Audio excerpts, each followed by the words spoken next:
What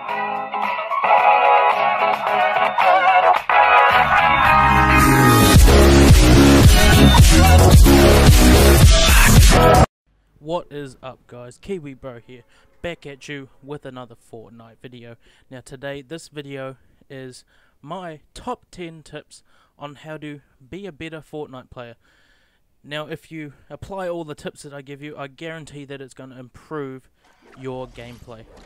Obviously you can see on screen now. Follow me on at Twitter, Kiwi Bros Gaming, that would be greatly appreciated. Also head over to my Twitch at twitch.tv/KiwiBrosGaming. Follow me on there. I will be live streaming most days. I post up on my Twitter when I'm going live.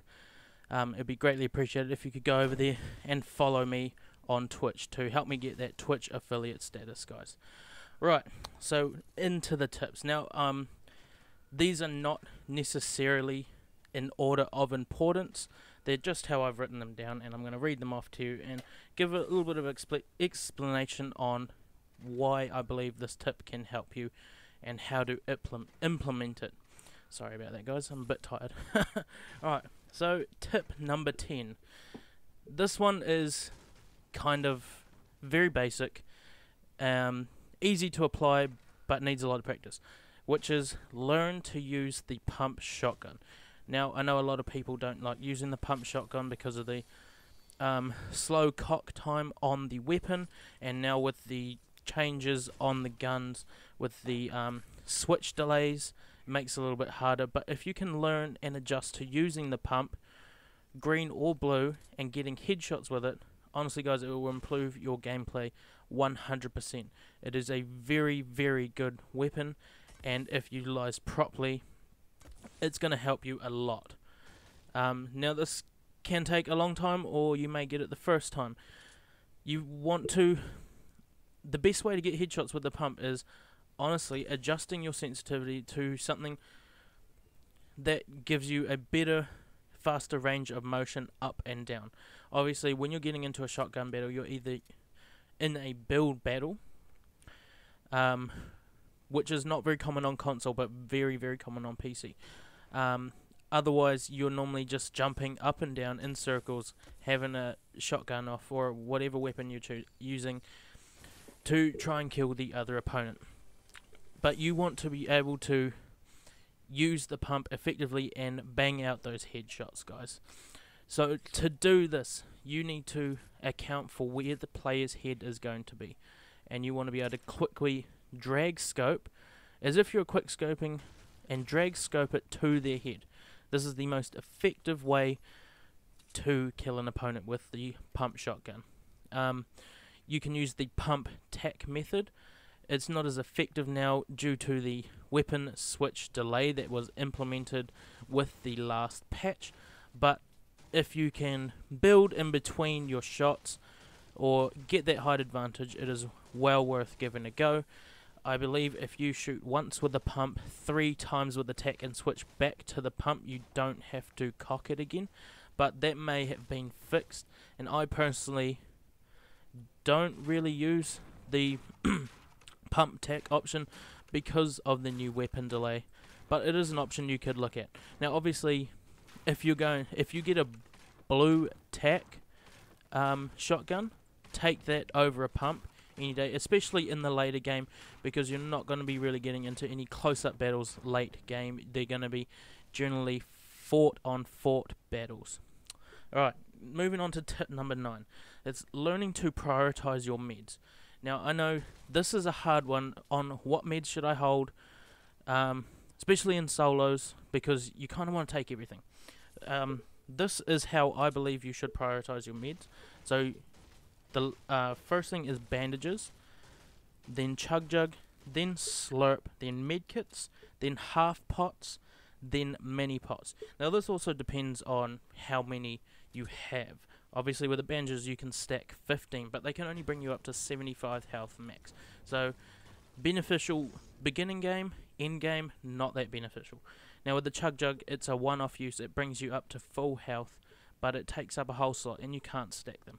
So if you do find one beginning game, I recommend just putting it on and carrying minis and medkits or whatever else. Then your slurp, obviously that gives you 25 shield, 25 health.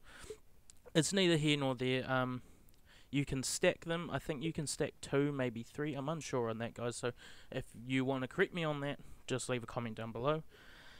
And then medkits. You can stack 3 medkits, which essentially can add up to 300 health. But obviously, with the delay, it's 10 seconds to apply a medkit. So in the middle of a battle, you don't really want to be doing that. So if you're a very, very aggressive player, bandages may be a better option for you. And obviously with your shields, half pots, they give you 50 shield. But 9 times out of 10, you want to take the minis. If there's 10 minis, take the 10 minis over 2 half pots, because they're quick to apply in the middle of a battle, and applying that extra 25 shield could be the difference between life and death, guys. Alright, so the next one is building. Building is a very, very big part of Fortnite, and as people become better at it and more skilled at it, it's something that you need to learn how to do, and you need to be quick at it. I know that in a situation where you're in a close range gunfight with maybe 1 or 2 people, it's not your automatic thing to start building. It's more, I'm going to keep shooting. But you need to change that and say, if you get shot, you need to build straight away, no matter how close range. Build, build, build, build, build. And to practice building, I recommend jumping into a game of solos, dropping into the middle of Wailing Woods, loot up the maze, there's normally a bit of loot there, and just loot a whole heap of trees and just practice your building. Don't finish the game, don't worry about winning, just go in, practice your building. It is very beneficial to practice it all the time, guys, and you will not regret doing the practice. Practice building a 1x1, practice building fast a 3-story 1x1. Just practice everything. Practice defensive ramping, which is you ramp, then you go across to your wall, and then you go another ramp and then a wall. That means that if they're shooting you from a distance, they're going to hit your wall before they can hit your ramp, which gives you that little bit more time to push up aggressively onto other players. Alright, so number 8 is another building one, and that's defensive building. So this just extends further onto what number 9 was.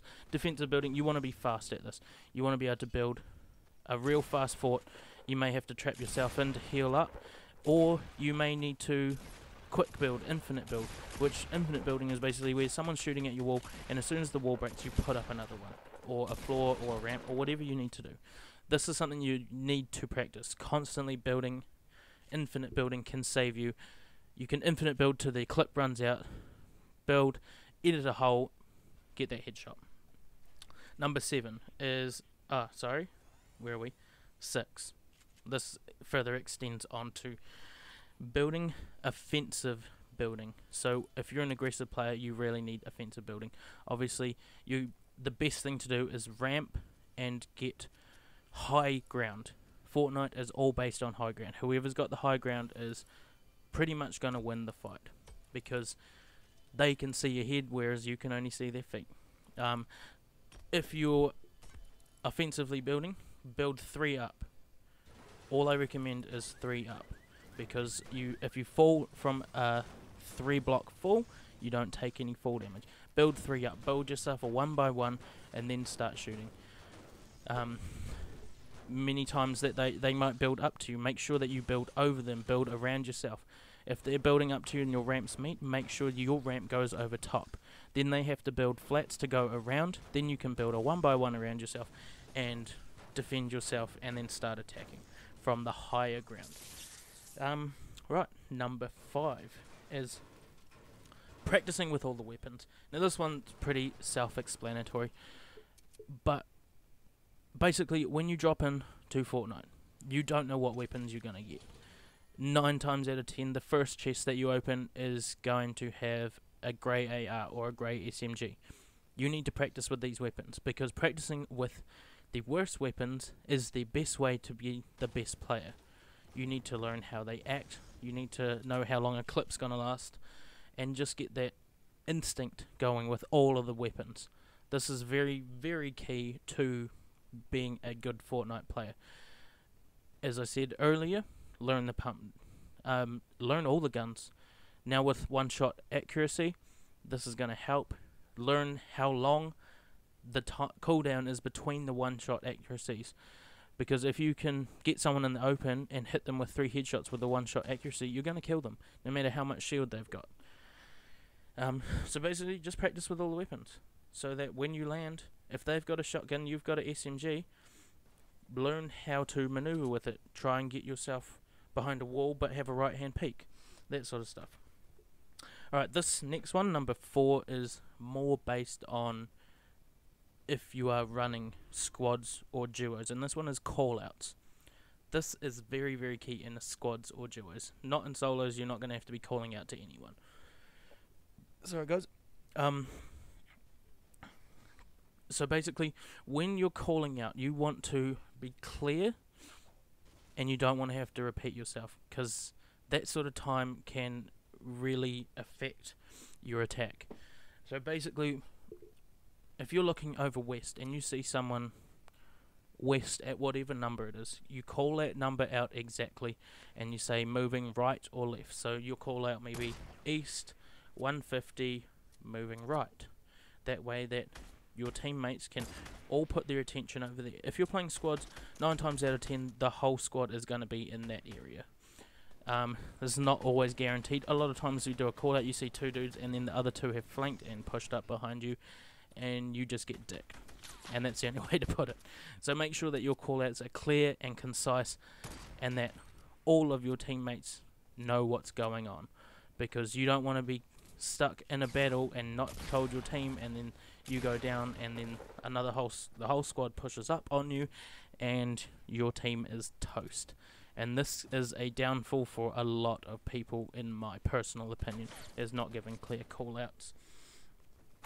Alright, number 3. This is a easy one, a basic one, but some that you may get distracted from when you're in a battle or when you're looting. This is storm movement. Now, obviously, the storm moves. It moves in to create a smaller battlefield throughout the duration of the game until there's no storm left. 9 times out of 10, you're not going to get to a point where the storm is fully closed in unless you have someone building a bloody skybase, which is, trust me, so damn annoying. But anyway, storm movement. If you're landing on the outskirts of the map, and 9 times out of 10, the circle is not going to land on you out there, simply because it normally gathers over the middle section of the map. Sometimes you'll get it out on the sides, but basically what you want to do is that your first storm, if you're landing, say, Snobby, Junk Junction, Moisty Mire, that sort of thing, you want to give yourself a minute to load up, get the kills around if there's been people that have landed near you, and then move on. You don't want to mess around. Don't hang around in one spot getting materials.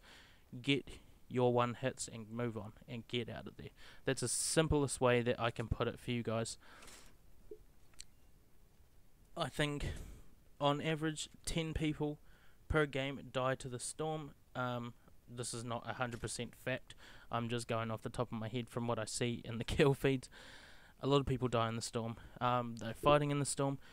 You never want to be in position where you're fighting in the storm or people are shooting at you from in the zone, because you are never gonna win, in my opinion. You're on the downfall as soon as you start getting hit when you're in the storm. Obviously, if you're in the storm and there's no way you're gonna make it to the zone, you've got no bandages or no medkit and that sort of thing, turn around and start killing people that are in the storm. At least if you're gonna die, go out with a couple of kills. That's the only thing I can say about that, guys. Now, let's move on to number 2. So, number 2 is ranged weapons. Now, earlier we've talked about learning the pump and practicing with all the weapons. This one is quite crucial, especially for in-game. 50% of the time, the in-game is going to come down to ranged weapons, which you would class your sniper rifle, your hunting rifle, your scoped AR, and to a certain degree your hand cannon or your deagle, which is a more popular name for it. Learning these weapons, practicing with the weapon drops, how far the distances are and how far ahead you need to shoot, and compensating for all of that stuff is very hard. It's a hard one to pick up, and a lot of times when you see these awesome sniper shots on YouTube or whatever, they are normally fluke. Now there are some people out there who are just gods with sniper rifles and just have a natural talent for it, and that's okay. You may have that natural talent and may not have to worry about this step at all, but practicing with it is a good thing to learn in Fortnite, by my personal opinion. When it's getting to late game, if you have to get rid of some minis, shields, get rid of the shields, grab a sniper rifle, grab a purple scoped AR. Scoped ARs are very underrated in this game. They are actually a really effective weapon choice, and I recommend picking up a purple one over a hunting rifle any day. But learning that compensating for the weapon drop and all of that sort of stuff is something that you really should learn, because sniping is a very effective way to kill people in Fortnite. So, lastly, number 1. Now, I think number 1, this is probably the most important thing in Fortnite. We've talked about weapons, we've talked about building, but a very, very big thing in this game, and it's probably the most boring part of a game that you will have, is farming. Farming, guys. A lot of people forget to do it. You get into a build battle and you run out of mats because you didn't farm. It's a horrible feeling when you get to top of a build battle and then, oh, I got no mats, and then boom, there's that sniper shot in the head, shotgun shot in the head, whatever happens. Farming is key, guys. Now, when you first land, you want to go for those one hitters. Now, a one hitter is like furniture that are inside buildings. These are probably the best way to do it. I think out of most buildings that you land in, you can get at least 200 wood just from one hitters. So obviously they're like the boxes, bookshelves, chairs, beds, couches, that sort of stuff are really, really good to get your mats up at a decent rate without having to stand around hacking at a tree and running the risk of getting shot. Also, you can get the small shrubs, which are usually in the towns and cities and that sort of thing. Those are one hitters as well. They're very, very good.